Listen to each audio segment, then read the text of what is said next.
Last week, 2 officers were shot in the face and shoulder outside of a police department in Ferguson, Missouri. There had been a peaceful protest following the resignation of the police chief. This resignation followed others by the city manager and magistrate judge, who had all resigned in the wake of the report by the DOJ. The DOJ had published a report in response to the outcry of the death of Michael Brown by Officer Jaron Williams. Earlier, the DOJ had released a report labeling Williams as officially innocent. However, the town of Ferguson, Missouri was not innocent. In the report that caused 3 resignations, the DOJ found that there had been many racially motivated arrests. They had even found emails by administration of the police force that included racist jokes and comments. In response to these findings, the DOJ demanded change, even threatening to sue the town in order to shut down the police force should changes not commence.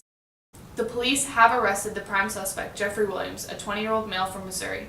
Prosecuting attorney of St. Louis, Robert McCulloch, claimed Williams had been in the protest earlier and then returned to open fire on the police force. However, the protesters refused ever seeing him or his face, and some leaders of the demonstration claimed McCulloch to be alleging the presence of Williams at the protest earlier to give a bad name to the protesters. What was your reaction?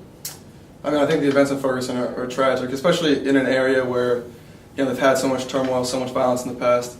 I think this is just an example of one guy taking justice into his own hands, being a vigilante, and in reality, taking action into his own hand, which raises tensions in a place that doesn't need to have it.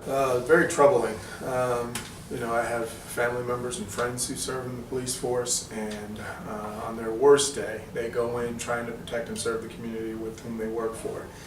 So I was troubled by that. I thought it distracted from the protesters who were there to celebrate their First Amendment right to communicate their distress with the way things are managed in Ferguson. So I thought it was an unfortunate distractor, but most of all, just really concerned for the police officers and their families. I thought it was an unfortunate situation because it detracts from the purpose of the demonstration, which was the injustice of the court's decision.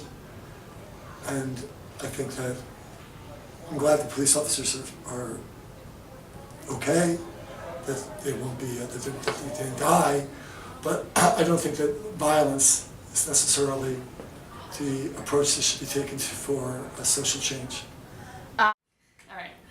I think the shooting just sets back the progress being made. Instead of the officials continuing the efforts to make the town more lawfully efficient, everyone is focused on the shootings. No protesters had ever seen Williams before and hope he's not associated with him or their cause.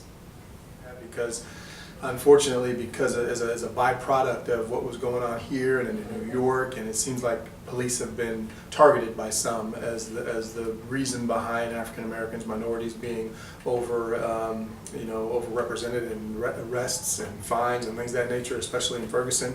I won't really dare to venture as to the person's motivation behind why he did it. It's just an extremely poor choice. The 2 cops were released from the hospital Thursday. Both activists and government officials are appalled at the shooting and condemn it.